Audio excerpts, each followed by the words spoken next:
చైతన్యవంతమైన ఓటర్లు మద్దతునిచ్చి వారు ఇచ్చిన స్ఫూర్తితో ఈ ప్రయాణాన్ని ఇలా కొనసాగించాలన్న ఉద్దేశంతో 2019 ఎలక్షన్ అయిన తర్వాత కూడా అనేక ప్రాంతాల్లో ముఖ్యంగా యువతరాన్ని, రైతులని, కార్మికులని, మత్స్యకారులని అనేక మందిని కలిసిన తర్వాత వాళ్ళ యొక్క ఆలోచనలు, వాళ్ళ యొక్క కాంక్షలు, వాళ్ళ యొక్క ఆకాంక్షలు, వాళ్ళ ఆకాంక్షలు ఇవన్నీ కూడా ఒక స్వతంత్రంగా మనం నిలబడితే మనం పూర్తి చేయొచ్చు అన్న ఒక అవగాహనకు వచ్చిన తర్వాత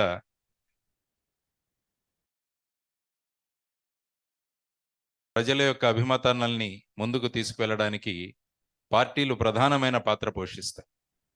అందువల్ల ఈ అందరి యొక్క ఆకాంక్షలతో, కాంక్షలతో, వాళ్ళ యొక్క అభిమానంతో ఈరోజు పుట్టిన పార్టీ వాళ్ళందరి యొక్క ఆకాంక్షలతో, కాంక్షలతో, వాళ్ళ యొక్క అభిమానంతో ఈరోజు శ్రీ చిన్నయ్య దొరగారు చెప్పినట్టు ఒక పార్టీ మాధ్యమం నుంచి మనం రాష్ట్ర రాజకీయాల్లో మార్పులు తీసుకురావాలి అన్న ఒక ఉద్దేశంతో ఈ పార్టీ పెట్టిన పార్టీ కాదు, ఇది పుట్టిన పార్టీ. ఈ పార్టీ ప్రజలలోంచి పుట్టిన పార్టీ, ప్రజల ఆకాంక్షలు, కాంక్షలలో పుట్టిన పార్టీ. ఆ పార్టీయే జై భారత్ నేషనల్ పార్టీ.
ప్రియమైన సోదర సోదరిమణులకు, విలేకరులకు మరియు ఎలక్ట్రానిక్ మీడియా ప్రతినిధులకు, మీ ద్వారా ఈ కార్యక్రమాన్ని రాష్ట్రమంతా వీక్షిస్తున్న వీక్షకులందరికీ కూడా జై భారత్ నేషనల్ పార్టీ తరపున అభివందనాలు. మన దేశంలో ఇప్పుడున్న రాజకీయ పరిస్థితులు మీ అందరికీ తెలుసు, నాకు కూడా తెలుసు, ప్రపంచం మొత్తానికి కూడా తెలుసు. అయోమయ స్థితిలో దాదాపు దేశమంతా కూడా ఉంది. రాజకీయాలంటే ప్రజల్ని మోసగించడమే అనుకుంటున్న పరిస్థితులలో రాజకీయాలంటే సుపరిపాలన అని సిద్ధం చేయడానికి జై భారత్ పార్టీ పుట్టింది. మేము ఆ పార్టీని తీసుకుని ముందుకు రావలసి వచ్చింది. ఇది ప్రధానమైన కారణం. రాజకీయాలంటే మోసము అనుకుంటున్న ప్రజల యొక్క అభిప్రాయాన్ని మార్చి రాజకీయాలంటే సుపరిపాలన అని సిద్ధం చేయడానికి, నిరూపించడానికి రావలసి వచ్చింది. శ్రమతో అద్భుతాలు సృష్టిద్దామని, పరిశ్రమల నుండి ప్రగతి సాధిద్దామని ప్రభుత్వాలకు ఆలోచన లేకపోవడం వల్ల మనందరికీ నిరుద్యోగం అన్నది ప్రధానమైన సమస్యగా ఏర్పడింది. 2014వ సంవత్సరంలో ఈ రాష్ట్రం ఏర్పడినప్పుడు ప్రత్యేక హోదా ఇస్తామని పార్లమెంటులో మాట్లాడి 2014 విభజన చట్టం వచ్చిన తర్వాత అందులో ప్రత్యేక హోదా గురించి ఎవరూ మాట్లాడలేదు. రాష్ట్రంలో ఉన్న నిరుద్యోగానికి ప్రధానమైన కారణం నా ఉద్దేశంలో ప్రత్యేక హోదా రాకపోవడం. ఒకరేమో ప్రత్యేక హోదా వద్దన్నారు, ప్యాకేజీ ముద్దన్నారు. మరొకరు కేంద్రం మెడలు వంచి ప్రత్యేక హోదా తెస్తామన్నారు. ఇంకొకరు తలలు తెగిలి పడిపోయినా పర్వాలేదు కానీ హం లడేంగే అన్నారు. హోదా రాలేదు, ప్యాకేజీ రాలేదు, మెడలు వంగలేదు, తలలు తెగి పడింది లేదు. మనకు మిగిలింది నిరుద్యోగం. మన రాష్ట్రానికి మిగిలింది నిరుద్యోగం. ఇక్కడ చదువుకున్న పిల్లలు హైదరాబాద్కి, బెంగళూరుకి ఇటు వెళ్ళిపోతుంటే దాని గురించి ఎవరూ మాట్లాడలేదు. 3 సార్లు మనకు అద్భుతమైన అవకాశం వచ్చింది. రాష్ట్రపతి ఎన్నికలు జరిగిన సందర్భంగా, ఉపరాష్ట్రపతి ఎన్నికలు జరిగిన సందర్భంగా ఢిల్లీ సివిల్ సర్వీసెస్ చట్టాన్ని పార్లమెంట్లో ప్రవేశపెట్టినప్పుడు 3 సార్లు మనకు అవకాశం వచ్చింది ప్రత్యేక హోదా అడగడానికి. కానీ అడిగే ధైర్యం ఎవరికీ లేదు. కానీ మళ్ళా దాన్ని ఎలక్షన్ ముద్దాగా తీసుకొచ్చి మళ్ళా ప్రత్యేక హోదా కోసం పోరాడతామని మళ్ళా చెప్పబోతున్నారు. ఈ అన్ని బూటకపు ప్రచారాలను సమాప్తి చేసి రాష్ట్రానికి ప్రత్యేక హోదా తీసుకురావడానికి పుట్టింది జై భారత్ నేషనల్ పార్టీ. ప్రత్యేక హోదాను ఎలాగైనా తీసుకొస్తాం మేము, ఎవరికి తలలు వంచము, ఎవరికి సాష్టాంగ ప్రమాణాలు కూడా చేయమని మీ అందరి సమక్షంలో నేను తెలియజేస్తున్నా.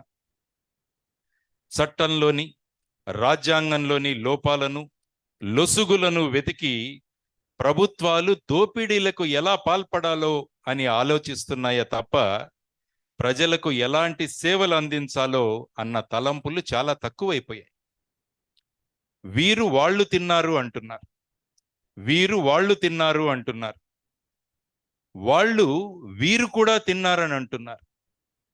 వీరు వాళ్ళు తిన్నారంటున్నారు, వాళ్ళు వీరు కూడా తిన్నారని అంటున్నారు. వేరొకరు తిన్నారు అని బహిరంగంగా సభలో ప్రకటించి పర్వాలేదులే అని మద్దతిస్తున్నారు. ఎవరు తినలేని వ్యవస్థ ఎలా ఉంటుందో చూపించడానికి పుట్టిన పార్టీ జై భారత్ నేషనల్ పార్టీ. అవినీతిని అంతమొందించి ఎవరు ₹1 తినలేని ప్రభుత్వాలు ఎలా ఉంటాయో చూపించడానికి పుట్టింది జై భారత్ నేషనల్ పార్టీ. ఇది అందరూ గమనించాలి. మన దేశానికి 75 సంవత్సరాల కింద స్వేచ్ఛా స్వాతంత్రాలు లభించాయి. అవి ఎంతగా దుర్వినియోగం అయ్యాయంటే మనకు మనమే బందీలుగా మారిపోయాం. మనం బందీలుగా మారిపోయాం. మళ్ళీ మనం పూర్వంలాగా పరతంత్రంలోకి వెళ్ళిపోతున్నాం. పెత్తందారులను మార్చాం కానీ బానిసత్వం నడుస్తూనే ఉంది. పెత్తందారులను మారుస్తున్నాం కానీ బానిసత్వం నడుస్తూనే ఉంది. ఒకరు అభివృద్ధి అభివృద్ధి అని ఒక నగరం కట్టడం వైపే లక్ష్యం కేంద్రీకరించి అవసరాలను మరిచిపోయారు. ఒకరు అభివృద్ధి అభివృద్ధి అని ఒక నగరం కట్టడానికే లక్ష్యం కేంద్రీకరించి ప్రజల అవసరాలను పూర్తిగా నిర్లక్ష్యం చేశారు. ఇంకొకరు అవసరాలు అవసరాలు అని అభివృద్ధిని పక్కకు నెట్టారు. అభివృద్ధితో ఎలా అవసరాలు తీర్చవచ్చో ప్రజలకు చెప్పి బానిసత్వం నుంచి విముక్తి కలిగించడానికి పుట్టిన పార్టీ జై భారత్ నేషనల్ పార్టీ. జై భారత్ నేషనల్ పార్టీ బానిసత్వాన్ని నుంచి విముక్తి కలిగిస్తుంది. అభివృద్ధితో అవసరాలు ఎలా తీర్చాలో అన్నది జై భారత్ నేషనల్ పార్టీ అందరికీ తెలియజేస్తుంది. ఒకప్పుడు మన రూపాయి డాలర్ స్థాయితో సమానంగా ఉండేది. డాలర్ స్థాయితో సమానంగా ఉండి రూపాయి గర్వంగా తలెత్తుకు తిరుగుతుండేది. కానీ ఇప్పుడు దానికి వ్యతిరేక పరిస్థితిని చూస్తున్నాం. డాలరు శాసిస్తుంటే రూపాయి తల వంచుకొని దాస్యం చేసే దుస్థితికి దిగజారిపోయింది. నిజానికి ప్రజలు ప్రభుత్వాలను నిర్ణయిస్తున్నారా అనే అనుమానం కూడా మనకు కలిగిపోతుంది. ఇప్పుడు ప్రజాస్వామ్యం ఎక్కడా అని వెతుక్కోవాల్సి వస్తుంది. మనం పుస్తకాల్లో చదివిన ప్రజాస్వామ్యం, మనకు పెద్దలు చెప్పిన ప్రజాస్వామ్యం ఎక్కడా అని వెతుక్కోవాల్సిన పరిస్థితిలో మనమందరం కూడా ఉన్నాం. దీనికి పరిష్కారం కలిగించడానికే పుట్టింది జై భారత్ నేషనల్ పార్టీ అని మరి ఒకసారి మీ అందరికీ తెలియజేస్తున్నా. గతంలో ఎన్నడూ లేని విధంగా మేధావులని, ఆర్థికవేత్తలని ఉక్కు పాదాల కింద తొక్కుతున్న దుస్థితి మనం ఇప్పుడు గమనిస్తున్నాం. సామాజిక బాధ్యత కలిగి నిర్మాణాత్మకమైన, సృజనాత్మకమైన విమర్శలు చేస్తున్న వ్యక్తులను నిరంకుశంగా జైళ్లకు పంపిస్తున్నారు. చాలా సంవత్సరాల నుంచి చూస్తున్నాం ఇది. నిస్సహాయంగా, నిస్తేజంగా చూస్తూ మనమంతా ఉండిపోయాం.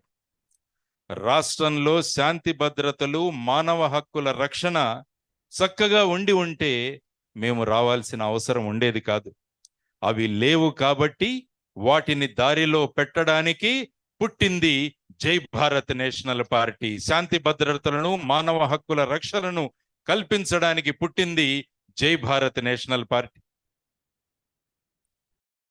రాష్ట్రంలో ఒక్కసారి గమనించండి, మన రాష్ట్రంలో మరెక్కడా లేని విధంగా 1000 కిలోమీటర్ల సముద్ర ప్రాంతం కలిగి ఉంది మన రాష్ట్రంలో. సుమారుగా 1000 కిలోమీటర్లు.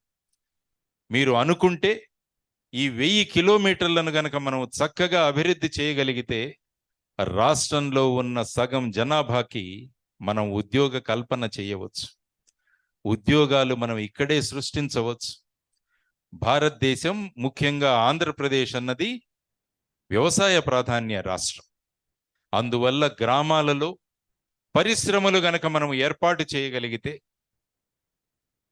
గ్రామములలో పరిశ్రమలు గనక మనం ఏర్పాటు చేయగలిగితే, గ్రామములలో వ్యవసాయ ఆధారిత పరిశ్రమలు గనక మనం పెట్టగలిగితే, ఫుడ్ ప్రాసెసింగ్ ఇండస్ట్రీస్ గనక మనం పెట్టగలిగితే ఎంతో ఉపాధి మనము గ్రామాలలోనే చేయవచ్చు.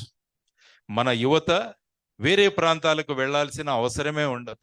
అటు హైదరాబాదు కావచ్చు, ఇటు బెంగళూరు కావచ్చు, ఇటు వెళ్లాల్సిన అవసరమే ఉండదు. కాబట్టి ఇటువంటి అవసరాలు ఏది అని గుర్తించి దానికి సందర్భంగా ఏ విధమైన పాలసీ ఉండాలి, ఏ విధంగా మనం రాష్ట్రానికి ముందుకు తీసుకువెళ్ళాలి, ఏ విధంగా ఉపాధి కల్పించాలి. ఎందుకంటే కాలేజీలు పెడుతున్నాము, అనేక డిగ్రీలతో బయటకు వస్తున్నారు మన యువతరం. కానీ ఎక్కడ ఉపాధి అవకాశాలు? మొన్న విశాఖపట్నంలో జాబ్ మేళా మేము కండక్ట్ చేస్తే సుమారుగా 3000 మంది వచ్చారు. అందులో 75% మంది ఇంజనీర్లే. అంటే ఉద్యోగాలు దొరకడం లేదు, ఉపాధి దొరకడం లేదు. దానికి ప్రధానమైన కారణం పాలసీలు చక్కగా నిర్మాణం చేయబడడం లేదు. గ్రామీణ ప్రాంతంలో ఉన్న అద్భుతమైన అవకాశాలను మనం పట్టించుకోవడం లేదు.